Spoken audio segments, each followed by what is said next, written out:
함께 봉독한 사도행전 2장 14절에서 21절까지 말씀을 근거로 성령의 사람, 비전의 사람이라는 제목으로 말씀의 은혜를 나누겠습니다.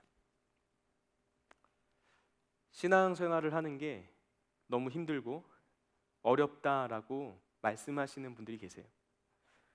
말씀을 듣고 또 그 말씀을 읽는 것도 잘 되지 않고, 기도도 잘 나오지 않고, 예배에 집중해서 드리는 것조차 힘들다라고 호소하시는 분들이 있습니다.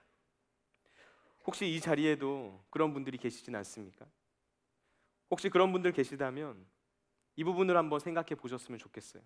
그건 우리가 믿음을 가진다는 것과 그리고 성령으로 충만해진다는 것, 이 두 가지 사이의 차이점이 무엇인지를 생각해 보는 것입니다. 우리가 믿음을 가진다는 것, 예를 들자면 자동차를 한 대 사는 것과 비슷하죠. 성령께서 임하셔서 성령의 충만함을 받는 것, 이건 역시 예를 들자면 내가 산 그 자동차에 시동을 걸고 내가 그 차를 운전하는 것과 같다라고 말을 할 수 있을 거예요. 성령으로 충만해지지 않은 채로 신앙생활을 한다라는 것, 마치 예를 들자면 내가 그 차를 샀는데 차에 시동을 걸고 운전을 해가는 게 아니라 내가 산 그 차를 내 힘과 능력으로 끌고 가려고 하는, 마치 그런 모습이라고 생각을 할 수가 있습니다. 자동차의 시동을 켜고 그걸 타면 너무나 간단한 일인데 그렇게 하지 않고 내 힘으로 그 자동차를 끌고 가려고 하는 거예요. 무엇이든 내 힘과 내 능력과 내 노력과 내 의지로 이 세상을 살아가려고 하고, 또 신앙생활도 그렇게 하려고 하는 것이죠. 그러니 무엇을 해도 늘 지치고 힘들고 잘 안 되는 거예요. 사도행전을 보면 십자가에서 죽고 부활하신 예수님께서 하늘로 승천해 올라가시면서 제자들에게 말씀하셨어요. 예루살렘을 떠나지 말고 아버지께서 약속하신 것을 기다려라. 너희들 내가 없다고 무언가 허튼 짓 하지 말고 내가 보내줄 성령을 기다리라는 거예요. 아버지께서 약속하신 것, 바로 성령님을 가리키는 거예요. 사도행전 2장에서 제자들은 예수님의 말씀대로 마가의 다락방에 함께 모여서 기도했는데요, 그때 오순절 성령 강림 사건이 일어났습니다. 놀라운 건 그렇게 성령님께서 강림하시고 나서부터 제자들은 성령님께 사로잡힌 성령의 사람들이 되었다는 거예요. 그리고 그때부터 그들의 인생이 180도 변화된 것이죠. 성령님이 임하시니까 바뀌는 거예요. 더 이상 내 힘과 내 능력과 내 의지와 내 노력으로 이 세상을 살아가는 것이 아니라는 겁니다. 전능하신 하나님의 힘과 능력으로 살아가게 되는 거예요. 하나님께서 원하시는 뜻대로 이 세상을 이기는 하나님의 사람으로 살아가게 되는 거죠. 마치 내가 산 그 자동차에 동력이 더해져서 그 차를 내가 타고 가는 것처럼 우리의 믿음에 하나님의 능력이 덧입혀지는 사건, 그게 바로 성령의 충만함을 입는 일이에요. 사도행전 2장에서 우리는 단순히 예수님을 믿는 믿음을 뛰어넘어서 하나님의 영에 사로잡힌 성령의 사람이 된 제자들의 모습을 발견할 수가 있어요. 그 제자들의 모습을 통해서 우리가 알 수 있는 것, 우리의 신앙에 있어서 가장 중요하고 본질적인 것, 아니 어떻게 보면 절대로 없어서는 안 되는 것, 바로 성령님의 임재, 성령의 충만을 받는 일이다라는 것입니다. 여러분, 사도행전 2장에 나와 있는 성령 강림의 역사는 이 성경 안에만 기록되어 있는 옛날 얘기가 아닙니다. 성령님께서는 지금도 교회와 성도들 가운데 동일하게 역사하고 계세요. 성령의 충만함을 받는 일, 어떤 분들은 이걸 이상한 일로 생각하세요. 그런데 그들이 이상하게 생각하는 게 결코 이상한 게 아닙니다. 왜냐하면 사도행전 2장에서 나오는 이 오순절 성령 강림 사건에서도 성령에 사로잡힌 사람들의 모습을 보고 저 사람들 술 취한 사람들이다, 저 사람들 지금 제정신 아니다 라고 말하는 사람들이 있었어요. 지금 이 시대에도 마찬가지죠. 그래서 어떤 사람들은 성령으로 충만해지는 것 원하지 않아요. 그냥 조용히 교회 다니면서 신앙생활 하는 것으로 만족합니다. 그냥 조용히 적당하게 믿고 싶지 저렇게까지 요란하게 믿고 싶지는 않다는 거예요. 그러나 여러분, 성령의 충만함을 받는 일은 요란하게 믿는 것도 아니고요, 광신적으로 예수님을 믿는 것도 아니에요. 성령님이 아니고서는 절대로 예수님을 제대로 믿을 수 없기 때문에, 그렇기 때문에 하나님께서는 성령을 보내주신 거예요. 사도 바울도 사도행전 19장에서 에베소 교회를 방문했는데 그곳에 있었던 그리스도인들에게 다른 여러 가지 질문들을 할 수 있었거든요. 그런데 그 수많은 질문들을 다 놔두고 너희가 믿을 때 성령을 받았느냐라고 물었어요.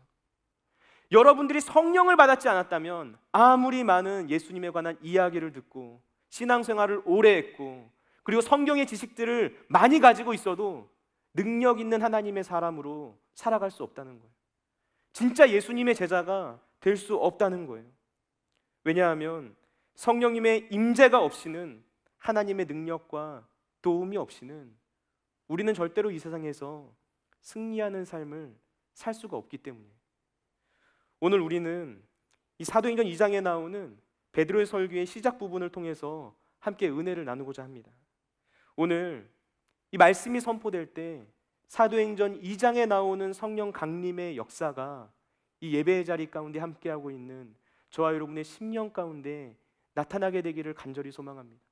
하나님께서 하늘문을 여시고 성령을 부어주시는 은혜가 성령 하나님의 임재를 간절히 사모하는 하나님의 사람들의 삶 가운데 부어줄 수 있게 되시기를 예수님의 이름으로 축원을 드립니다. 첫 번째, 성령님은 새로운 시대를 여는 하나님의 대안이라는 거예요. 성령님은 새로운 시대를 여는 하나님의 대안이다. 우리 다 같이 오늘 본문 말씀 사도행전 2장 17절 말씀을 한 목소리로 읽어보도록 하겠습니다. 사도행전 2장 17절 말씀입니다. 하나님이 말씀하시기를 말세에 내가 내 영을 모든 육체에 부어주리니 너희의 자녀들은 예언할 것이요 너희의 젊은이들은 환상을 보고 너희의 늙은이들은 꿈을 꾸리라. 아멘. 오늘 17절 말씀은 베드로가 구약성경 요엘서 2장 28절 말씀을 인용해서 마가의 다락방에서 일어난 오순절 성령 강림 사건을 설명하는 구절이에요. 요엘서 말씀에는 그 후에 내가 내 영을 만민에게 부어주리니 라고 기록이 되어 있습니다. 그런데 지금 베드로가 인용하고 있는 27절 말씀과 요엘서 2장 28절 말씀을 서로 놓고 비교해 보면 베드로가 이 말씀을 인용하면서 어떤 단어를 다른 단어로 바꿨다라는 사실을 발견할 수가 있어요. 요엘서 2장 28절 말씀에 나오는 그 후에 라는 단어를 말세에 라는 단어로 바꿔서 인용을 하고 있는 거예요. 지금 베드로가 말한 첫 번째 단어 말세에 라는 단어, 쉽게 말하면 마지막 날에 라고 할 수 있죠. 지금 베드로는 이 세상 역사의 끝이 가까워 왔을 때 바로 이런 일이 일어날 것이다, 하나님의 영이 만민에게 부어지는 일이 일어날 것이다 라고 선포하고 있는 거예요. 여기서 말세, 마지막 날에 라는 것은 결국 끝이 가까워 왔다라는 것을 뜻하는 거죠. 역사의 끝이 있다라는 거예요. 이 세상의 역사를 바라보는 관점, 역사관을 크게 두 가지로 나눠서 생각해 볼 수 있습니다. 하나는 역사를 직선적인 것으로 바라보는 관점이에요. 그리고 또 다른 하나는 역사를 순환하는 것으로 바라보는 관점입니다. 세상의 다른 여러 종교나 철학들은 역사의 순환에 대해서 말을 해요. 서로 약간의 차이는 있지만 크게 보면 역사는 계속해서 끊임없이 돌고 돈다는 거예요. 그런데 성경은 이 세상의 역사가 시작이 있듯이 끝이 있다라고 말을 합니다. 종말이 있다는 거예요. 지금 우리가 보고 듣고 경험하고 있는 이 세상의 모든 것들이 다 끝나는 마지막 순간이 반드시 찾아온다는 거죠. 지금 베드로는 바로 그때가 가까워 왔다, 마지막 때가 왔다, 아니 바로 지금이 그때다, 마지막 날이다 선포하고 있는 거예요. 역사의 종말, 마지막, 끝, 이런 단어를 듣게 되면 뭔가 굉장히 절망적이고 두려운 느낌을 주죠. 그런데 지금 베드로의 설교 속에 드러난 말세라는 단어는 역설적이게도 우리에게 희망을 주는 메시지를 담고 있어요. 분명 세상의 역사에는 끝이 있는데 아직 완전히 끝난 것은 아니라는 거예요. 하나님께서 우리를 너무나 사랑하셔서 지금 마지막 때가 가까이 왔다고 우리에게 말씀하여 주신 것이기 때문에 그 완전한 끝, 종말의 때가 오기 전에 하나님께로 돌아오라는 것입니다. 그래서 누구든지 주의 이름을 부르면 구원을 받는다는 거예요. 주의 이름을 부르는 사람들에게 하나님의 영을 부어주신다는 것입니다. 모든 것이 끝나는 마지막 날이 오기 전에 너희를 구원하기 위해서 내가 나의 영을 부어줄 것이다. 내가 너희들의 심령 가운데 친히 찾아갈 것이다. 예수님께서 말씀하셨다. 하나님께서 말씀하셨다. 그 성령님께서 임재하셨다. 이야기하고 있는 거예요. 여러분, 오늘 말씀에서 베드로가 요엘서 말씀을 인용했던 이 시대는 인간의 역사상 가장 절망스러운 시간이었다라고 말할 수 있어요. 하나님의 아들이신 예수님께서 십자가에 달려서 죽으신 이후에 그 예수님이 다시 부활하시고 승천하셨지만 예수님을 따라다니고 있었던 그 제자들은 여전히 두려움 가운데서 살아가고 있었어요. 예수님을 죽였던 유대인들, 서기관, 바리새인, 로마의 관리들 여전히 예루살렘에 건재하고 있었어요. 제자들에게는 그 사람들 앞에 나설 용기도 없고 그럴 힘도 없는, 능력도 없는 그런 상황이었어요. 그런데 성경을 보면 이렇게 두려움 가운데 있었던 제자들이 어느 순간부터 담대하게 세상을 향해 나가서 복음을 전하는 모습이 나오죠. 두려움과 절망 가운데 있었던 사람들이 그 모든 두려움들을 극복하고 복음을 전하는 거예요. 그게 언제인가요? 바로 성령님이 임하신 그 순간부터죠. 성령님이 임하시니까 가장 깊은 절망의 때가 가장 놀라운 소망의 때로 바뀌었어요. 가장 깊은 두려움의 순간이 가장 놀라운 순간으로 바뀐 거예요. 예루살렘의 환경이 바뀌었나요? 그곳에 갑자기 제자들의 편들이 막 무수하게 생겨났나요? 그들을 위한 군대가 조성이 되었나요? 전혀 아니었어요. 예루살렘 여전히 위험한 곳이에요. 불과 50일 전에, 오래되지도 않았어요. 50일 전이에요. 예수님을 십자가에 못 박았던 유대인들이 여전히 그 자리에 있었던 곳이 바로 예루살렘이에요. 그런데 환경과 상황 전혀 바뀐 것이 없지만 성령 하나님께서 임재하셔서 그들의 존재 자체가 바뀌니까 절망의 시간이 새로운 희망의 시간이 되었던 거예요. 어떻게요? 왜 그런 일이 일어났죠?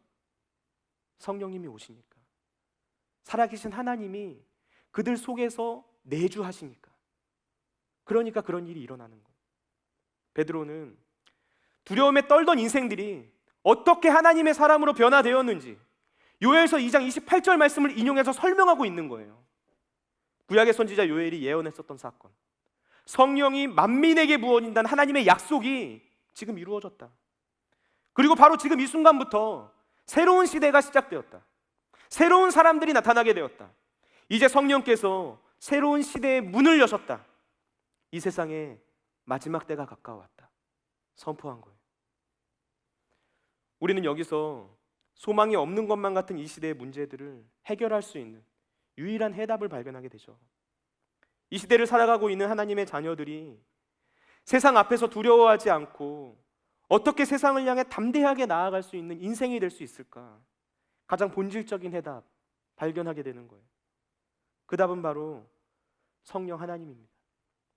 성령님은 하나님께서 절망의 시대를 살아가고 있는 인생들에게 주신 유일한 대안이에요. 마지막 날에 내가 내 영을 모든 육체에게 부어주겠다는 것, 하나님께서 자신의 영 성령을 부어주시겠다는 것이고, 이건 어떻게 보면 하나님께서 내가 나 자신을 너희에게 주겠다라는 것을 의미하는 거예요. 그러니까 나의 인생 가운데 하나님께서 임하시는 거예요. 나의 한계, 내가 지금 경험하고 있는 모든 상황들, 그 모든 것들을 극복하고 돌파할 수 있는 하나님의 능력이 우리 삶 가운데 임한다. 하나님을 그냥 듣고 하나님이란 분이 이런 분이지라고 스쳐 지나가듯이 아는 게 아니라 우리가 영이신 그 하나님을 실제적으로 만나고 경험할 수 있다. 하나님 분명 살아계시고 그 하나님의 능력이 내 삶 가운데 임하여 있다. 세상 가운데서 담대하게 나가서 이야기할 수 있는 그런 사람으로 변화되는 역사. 성령 하나님의 임재하심을 통해서 나타나게 된다는 것입니다. 여러분, 변화되길 원하십니까? 여러분의 삶이 바뀌길 원하세요? 내가 처해 있는 그 삶의 환경과 상황들을 뛰어넘을 수 있는 그런 믿음의 사람이 어떻게 될 수 있을까 고민하고 계세요?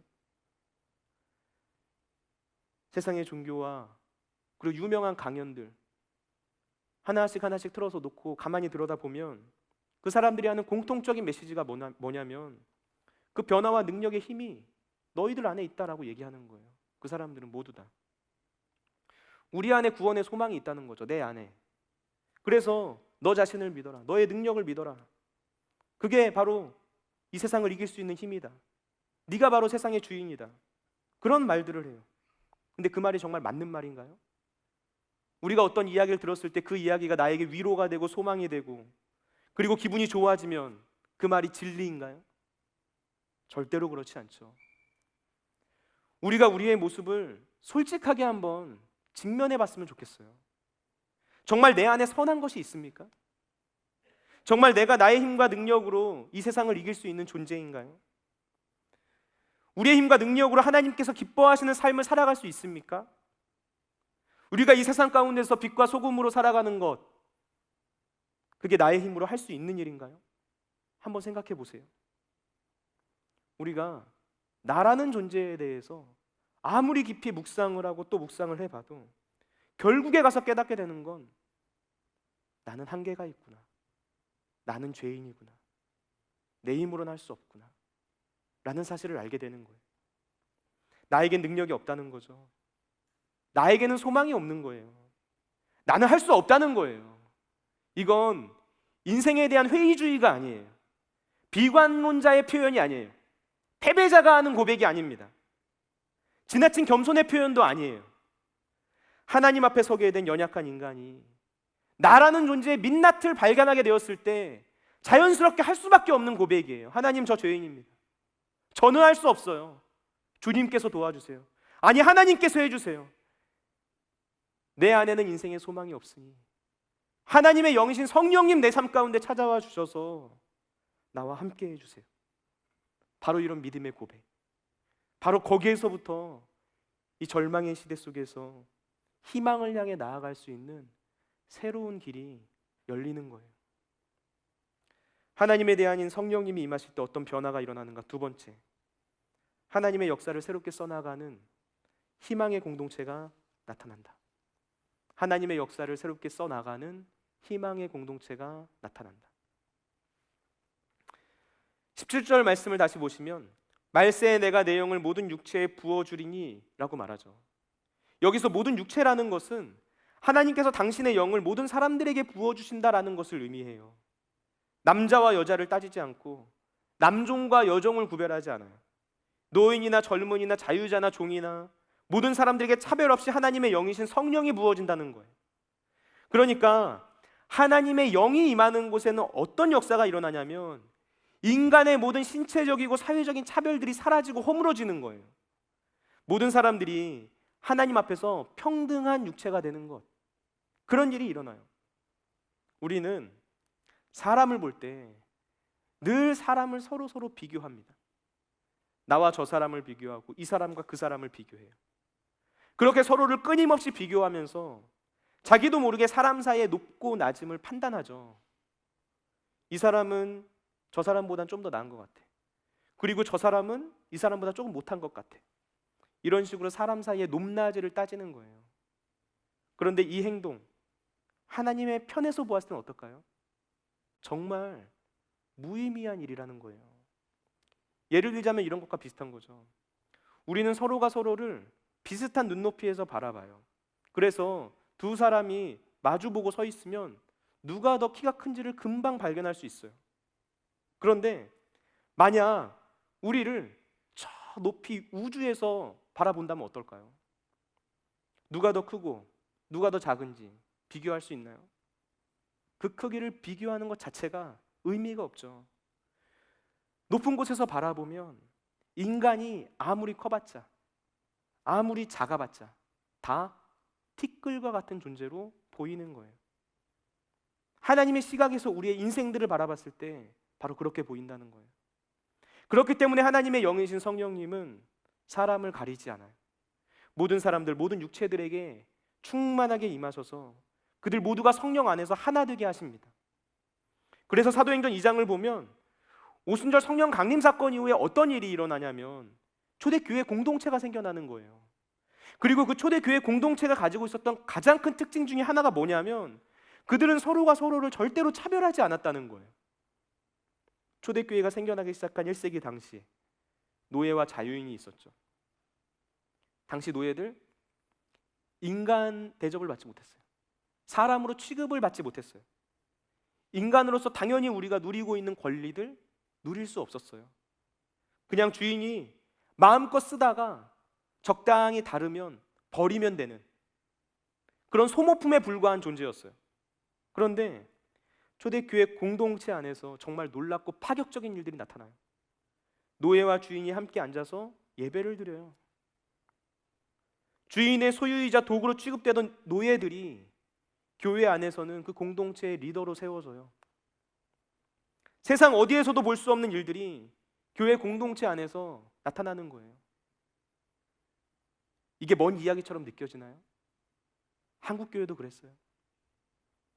우리나라 초창기 한국교회에 양반과 상놈이 함께 예배를 드리고 천민 중에서 리더가 나오고 종이 장로가 되는 초대교회에서 일어났었던 것과 동일한 일들이 이 땅의 교회들에서도 나타났던 거예요, 여러분. 그런데 이런 일들이 왜 지금 이 시대 속에서는 안 보이는 것처럼 느껴지는 걸까요? 왜 우리는 서로를 구분하고 판단하고 선을 긋는 거죠? 예수님께서는 십자가에 달려 죽으시기 직전에 제자들과 함께 최후의 만찬을 하시면서 제자들의 발을 전부 다 씻겨주셨어요. 그리고서 제자들에게 서로 사랑하라 라는 새 계명을 주셨어요. 너희가 서로 사랑하면 이로써 모든 사람들이 너희가 내 제자인 것을 알 것이다 라고 말씀하셨어요. 바로 이게 예수님께서 원하신 제자 공동체의 모습이에요. 예수님의 공생의 사역 한번 생각해 보세요. 예수님께서 말씀 가르치시고 치유하시고 하나님 나라 복음 전파하셨죠. 그런데 그때 그 사역의 대상을 가리셨나요? 만나는 모든 사람들 전부 다 하나님의 나라로 초청하셨어요. 차별하지 않았어요. 죄인들, 세리들, 창녀들, 로마의 백부장, 가늠하다 붙잡힌 여인, 사마리아 여인, 그 어떤 사람이라 할지라도 하나님 나라로 부르시고 초청하셨어요. 그들과 교제하셨어요. 그들 전부를 다 사랑하신 거죠. 여러분, 그런데 우리는 어때요? 우리는 그렇게 교제합니까? 우리는 그렇게 사랑합니까? 우리는 그렇게 품어줍니까? 우리는 그렇게 상대방을 이해하려고 합니까? 바로 이게 우리가 가지고 있는 문제이고 이 시대 교회 공동체가 안고 있는 문제예요. 하나님의 영으로 충만하지 못한 거예요. 하나님의 붙들림 받은 주님의 사람들이 보이지 않는 거예요. 필립 얀시가 교회, 나의 고민, 나의 사랑이라는 책에서 자신이 교회에 대해서 지금까지 생각하고 고민했던 내용들에 대해서 이야기하는 대목이 나와요. 예전에는 내가 예배를 드릴 때 그 예배를 마치 백화점에서 쇼핑을 하는 사람처럼 소비자의 마음으로 예배를 드렸다라고 고백해요. 예배팀이 앞에 나와서 찬양을 인도하면, 그리고 목사가 나와서 설교를 전하면 그걸 들으면서 나에게 어떤 은혜를 주나, 나에게 어떤 위로를 주나, 나를 제발 좀 만족시켜달라고 그런 마음으로 예배를 드렸다는 거예요. 그런데 주님을 인격적으로 만나게 되는 바로 그 어느 순간부터 예배를 마치고 집으로 돌아가는 내 마음의 변화가 생겼다는 거예요. 내가 그 예배에 얼마나 만족했느냐가 나에게 중심이 되는 게 아니라 하나님께서 내 예배를 받으셨을까? 하나님께서 이 예배를 정말 기뻐하실까? 영이신 하나님께서 지금 나의 모습을 어떻게 보고 계실까? 이 질문을 하게 됐는데 그 순간부터 예배에 대한 관점과 시각 전혀 달라졌다는 거예요. 그런데 그 시각과 관점이 예배에만 머물지 않고 교회 공동체로까지 이어졌다라고 말해요. 교회가 가정과 같은 곳이구나. 가정 안에 한 집안에 나랑 맞지 않는 사람이 있다 하더라도 그래도 어떻게든 서로 교제하고 핏줄로서의 끈을 이어가려고 애쓰고 노력하는 것처럼 교회 공동체에서 한 몸이 된 주님의 사람들은 그렇게 서로 사랑해야 하는 것이구나.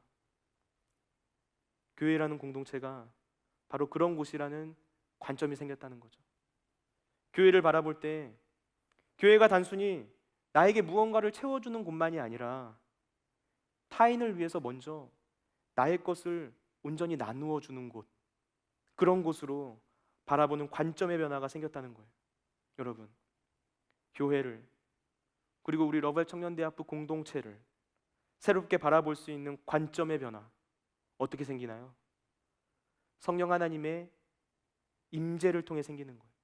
성령님이 부어질 때 생겨나는 거예요. 아, 우리는 하나님을 아버지로 모신 한 가족이었구나. 그래서 우리가 서로를 사랑할 수 있는 진정한 공동체가 되어야 하는 것이구나. 소망이 없어 보이는 이 세상을 향해서, 사랑 없는 이 세상을 향해서 진짜 사랑하는 삶이 무엇인지를 보여줄 수 있는 그런 공동체가 되어야 하는 것이구나. 갈 길을 잃어버린 이 세상을 향해서 인간이 진짜 나아가야 할 길이 무엇인지를 알려주는 그런 사람들이 되어야 하는 거구나. 절망의 시대에 희망을 줄 수 있는 새로운 공동체, 절망뿐인 세상 속에서 하나님의 역사를 새롭게 써나갈 수 있는 희망의 공동체, 바로 그런 교회 공동체가 성령 하나님이 부어질 때 우리 교회가 될 수 있다는 것입니다. 그런데 하나님의 역사를 새롭게 써나가는 희망의 공동체라는 것은 결국 공동체, 곧 사람들로 채워지는 곳이거든요. 그렇다면 성령에 의해 나타나고 생겨난 공동체는 어떤 사람들로 채워지는 것일까요? 세 번째, 그 공동체는 성령의 사람, 비전의 사람으로 채워진다는 거예요. 성령의 사람, 비전의 사람으로 채워진다. 오늘 말씀은 성령님이 임하실 때 어떤 현상이 일어나게 되는지를 말해주는데요. 너희의 자녀들은 예언할 것이요, 너희의 젊은이들은 환상을 보고 너희의 늙은이들은 꿈을 꾸리라 라고 이야기하고 있어요. 이게 뭘 말하는 걸까요? 여기서 말하고 있는 예언, 환상, 꿈 모두 다 하나님께서 행하실 크고 놀라운 일들을 내 눈으로 바라보고 그것을 내 입술로 선포하게 된다는 것을 의미하는 표현이에요. 하나님의 놀라운 통치, 주님의 나라를 보게 되고 그것을 입술로 선포하는 것을 뜻합니다. 이 세상이 제시하고 있는 꿈과 비전, 이 세상이 말하는 가치관, 그런 것들에 관해서 이야기하는 게 아니라 진짜 하나님께서 말씀하시는 꿈과 비전이 무엇인지를 깨닫고 또 그 일을 위해 세상 속에 들어가서 살아가게 된다는 거예요. 그게 바로 성령 하나님을 통해서 일어나게 되는 겁니다. 성령의 사람, 비전의 사람, 하나님의 큰 일을 보고 그것을 선포하는 사람이라고 말할 수 있어요. 베드로를 생각해 보세요. 베드로는 세상을 두려워했어요. 예수님께서 십자가에 달려 죽는 모습 두 눈으로 봤고요. 그 주님께서 다시 부활하셨다는 사실 또한 알게 됐어요. 그런데 그럼에도 불구하고 세상을 피해서 도망치듯이 살아가려고 했던 사람이 베드로예요. 요한복음 21장 말씀을 보면 베드로를 비롯한 제자들이 예수님께서 부활하셨다는 사실을 알았음에도 불구하고 옛날 고기를 잡고 있었던 어부의 삶으로 돌아가 있는 장면을 우리는 발견할 수 있어요. 부활하신 주님을 이미 만났지만 세상 가운데 나가서 복음을 전하고 예수님의 증인이 되는 그런 삶 살지 못했다는 거예요. 그럴 용기도 없어요. 그럴 의욕도 없어요. 그럴 능력도 없어요. 늘 좌절과 낙심, 두려움 속에서 살고 있었다는 거예요. 그런데 그런 베드로가 하나님 아버지께서 약속하신 성령을 받게 되니까 변하는 거예요. 성령 하나님께서 나를 주장하시니까 더 이상 예전의 내가 아닌 거예요. 성령님께 사로잡힌 사람이 되니까 더 이상 세상이 두렵지 않아요. 현실의 상황과 환경 때문에 좌절하거나 낙심하지 않아요. 내세울 만한 것이 하나도 없고 특별한 능력이 있는 것도 아니고 예수님을 배신했던 그런 비겁한 과거를 가지고 있었지만 성령님이 임하시니까 그 모든 것에 개의치 않고 세상 앞에 주눅들지 않고 담대하게 세상 속에서 살아갈 수 있는 하나님의 사람이 되는 거예요. 연약한 인생이 강한 인생으로 바뀌는 거죠. 그래서 베드로는 얼마든지 자신들을 죽일 수 있는 예루살렘의 수많은 권세자들 앞에서 담대하게 복음을 선포한 거예요. 순교의 각오를 하고 이 말씀을 전한 거예요. 세상을 두려워하지 않는 인생으로 변화된 거죠. 여러분, 성령의 사람은 세상을 두려워하지 않습니다. 그리고 성령의 사람은 그 세상 속에서 세상이 추구하고 말하는 꿈과 비전이 아니라 하나님께서 원하시는 꿈과 비전을 말하게 돼요. 그리고 그 하나님의 꿈과 비전을 바라보게 됩니다. 오늘 말씀은 그 사실을 말해주고 있어요. 너희의 젊은이들이 환상을 본다. 환상이란 현실을 뛰어넘는 것을 말하죠. 현실 너머에 있는 하나님의 역사를 보는 거예요. 그런데 이 시대는 환상을 잃어버린 것만 같아요. 우리가 처한 현실에 대해서 똑똑한 소리를 하는 사람들 너무나 많죠. 그런데 그 현실을 돌파하는 사람 잘 보이지 않아요. 우리의 현실을 그럴듯하게 분석할 수 있는 사람 많아요. 진단하는 사람들 많아요. 그런데 그 현실을 이겨내지는 못해요. 우리가 좌절과 절망이 가득한 현실을 돌파하고 이길 수 있는 유일한 방법, 주의 성령께서 주시는 환상을 보는 거예요. 에스겔은 바벨론 포로지에서 조국이 멸망당했다. 예루살렘 성전이 완전히 파괴됐다. 이제 우리는 끝났다. 더 이상 희망이 없다. 이런 소식을 듣게 됐어요. 그런데 그때 하나님께서 성령의 바람을 불어오게 하셔서 에스겔을 마른 뼈가 가득한 골짜기로 보내시고 그곳에서 마른 뼈가 하나님의 군대가 되어서 다시 살아나는 놀라운 환상을 보게 돼요. 성령께서 주시는 환상으로 절망이 가득한 현실 속에서 희망을 품게 되는 거예요. 여러분, 제가 우리 청년대학부 처음 와서 겨울 수련회 진행할 때 하나님께 기도하며 받았던 말씀이 바로 이거였어요. 다시 살아나리라. 에스겔이 봤었던 환상. 저는 이 시대 청년들, 특별히 우리 청주순복교회 러브의 청년대학부 청년들, 이런 환상을 보게 되길 원합니다. 하나님께서 주시는 환상을 보게 되길 원해요. 이 시대 청년들이 이 세상이 보여주고 있는 그 현실 앞에서 무릎 꿇으면서 살아가는 게 아니라 하나님께서 보여주시는 환상을 바라보면서 살아가길 원해요. 성령님이 임하실 때 마른 뼈와 같았던 인생들이 하나님의 군대가 되어서 다시 살아나는 그런 놀라운 일들 간절히 일어나기를 소망합니다. 너희의 늙은이들이 꿈을 꾼다. 꿈은 미래를 향한 소망을 가지는 거예요. 그런데 나이가 많은 늙은이들이 꿈을 꾼다고 이야기하고 있어요. 꿈이라는 것은, 인생의 꿈을 가진다는 것은 젊은이들만이 가지고 있는 전유물인 줄 알았는데, 그냥 나이 든 사람은 이 세상을 떠날 때까지 남은 시간을 그냥 보내는 것처럼 느껴졌는데 그런 게 아니라는 거예요. 나이 든 사람들도 꿈을 꾼다는 거예요.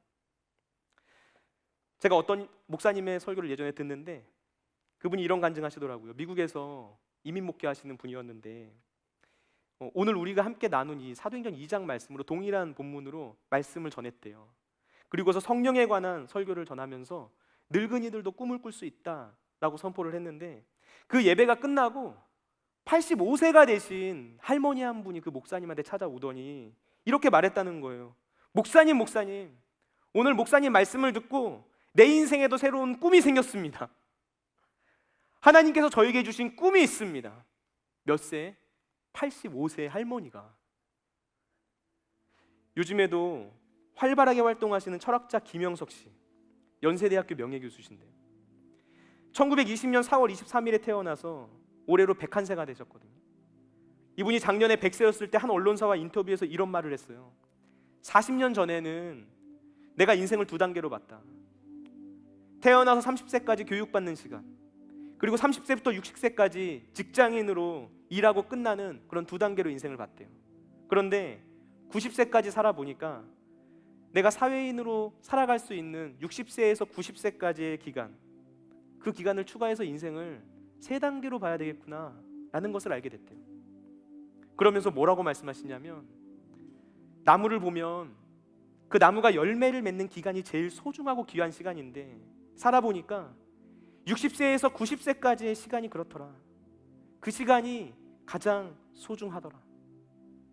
그러니까 내 인생의 3분의 2, 앞에 3분의 2 시간은, 남은 그 3분의 1의 시간을 아름답게 보내기 위한 준비의 과정이 되어야 되겠구나 라는 이야기를 하시는 거예요.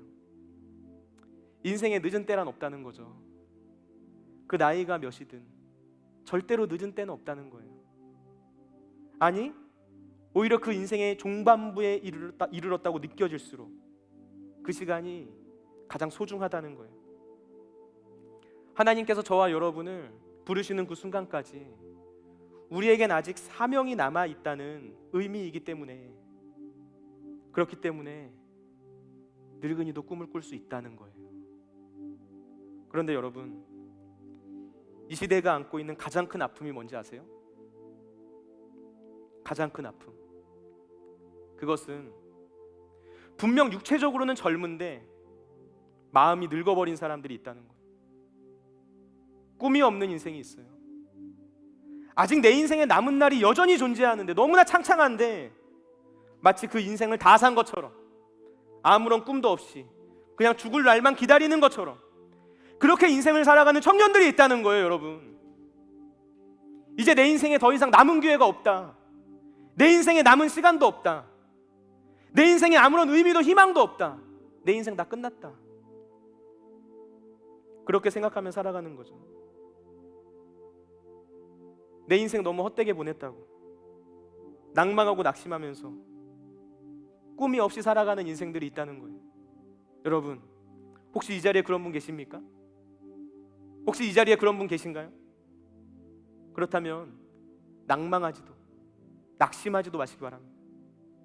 하나님 안에서 우리 인생의 시간은 그 시간의 길이가 중요한 게 아니라 그 시간의 농도가 중요한 거예요. 시간의 농도. 내 인생의 마지막과도 같은 그 찰나의 기회가 왔을 때 그 시간을 우리가 전심으로 하나님께 드릴 수 있으면 하나님께서는 그 인생 받으시는 거예요. 모세를 생각해 보세요. 모세는 자기 인생의 최후반부, 그의 나이 80세가 되었을 때 모든 것이 다 끝나가는 것만 같은 그런 시점에 하나님의 부르심을 받았어요. 이스라엘 민족의 구원, 출애굽이라는 새로운 꿈을 꾸게 됐어요.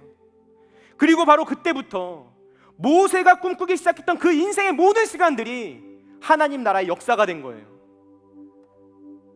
그 전에 80년의 시간, 그것은 성경에서 별로 등장하지도 않아요. 마지막 하나님의 부르심이 있던 바로 그 순간부터 그 모든 인생의 발자취가 하나님 나라의 역사가 되어서 하나님께서 기억하시는 인생이 되었다는 거예요.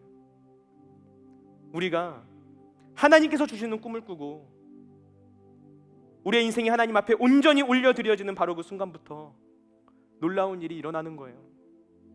하나님 나라의 역사를 써가는, 하나님의 꿈과 환상을 보는 비전의 사람이 되는 것입니다. 저는 우리 교회가, 그리고 우리 러블 청년대학부가 그런 사람들로 가득 찬 그런 교회가 되었으면 좋겠어요. 우리 교회가 그런 교회가 되길 원합니다. 절망뿐이 가득한, 세상 가운데 새로운 희망을 줄 수 있는 그런 공동체 되길 원해요. 젊은이가 환상을 보고 늙은이가 꿈을 꾸는 역사가 이 예배의 자리 가운데 나타나길 원합니다. 그래서 하나님의 큰일을 말하는 성령의 사람, 비전의 사람이 바로 저와 여러분이 되는 거죠. 여러분, 그 일을 이루기 위해서 우리가 어떻게 해야 될까요? 우리가 할 수 있는 일 너무나 간단해요. 단 하나입니다. 기도해야 돼요.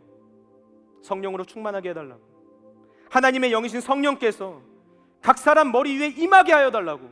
성경에 기록되어 있는 사도행전 2장의 이 말씀의 모든 내용들이 정말 사실이라면, 하나님 정말 살아계시다면, 그럼 우리도 하나님 경험하게 해달라고. 여러분, 성령님은 인격적인 분이세요. 성령님 인격적인 분이시라는 말은 우리가 성령님을 인정하고 환영하고 모셔드리지 않으면 성령님은 우리 가운데 오시지 않는다는 것을 의미해요. 여러분, 연애 해보셨나요? 연애 해보셨어요? 남자와 여자가 만나려면 어떻게 되죠? 누군가 마음을 열고 고백을 해야 돼요. 고백도 하지 않는데 갑자기 저절로 연애가 시작되는 경우 있습니까? 그런 경우는 없어요. 우리가 하나님과의 온전한 사귐을 하기 위해서는, 하나님과 동행하기 위해서는 하나님을 초청해야 돼요. 성령님을 모셔드려야 돼요. 성령님을 인정하고 환영해야 합니다. 성령님을 초청하세요. 하나님을 향한 갈망을 가지세요. 그 하나님을 찾고 부르짖어 보세요. 내 인생의 어떤 직장의 문제, 학업의 문제, 진로의 문제, 그런 것들 구하기 이전에 가장 좋은 것을 주신다고 말씀하신 그 하나님의 말씀을 믿고 성령님을 한번 구해보세요. 그럼 어떻게 인생이 변화되나? 우리가 이 시간 그 살아계신 성령님을 초청하면서 주님 앞에 기도하길 원합니다. 우리가 기도할 때, 예수님께서 공생의 사역을 시작하실 때, 세례를 받으실 때 하늘 문이 열리고 성령이 비둘기같이 내려왔던 것처럼 하나님께서 우리를 만나주시는 놀라운 역사가 일어나게 될 거예요. 우리 다 같이 그러한 마음과 믿음으로 찬양하며 기도하며 나길 원합니다. 살아계신 하나님 아버지, 우리가 성령님을 인정하고 환영하고 모셔드리길 원합니다. 우리가 주님을 만나길 원합니다. 우리가 주님을 갈망하며 나아갑니다. 살아계신 하나님 아버지를 우리가 경험하기를 원합니다. 우리가 주님을 귀로만 아는 것이 아니라, 귀로만 들어서 아는 것이 아니라 주님을 두 눈으로 보길 원합니다. 주님을 경험하고 체험하길 원합니다.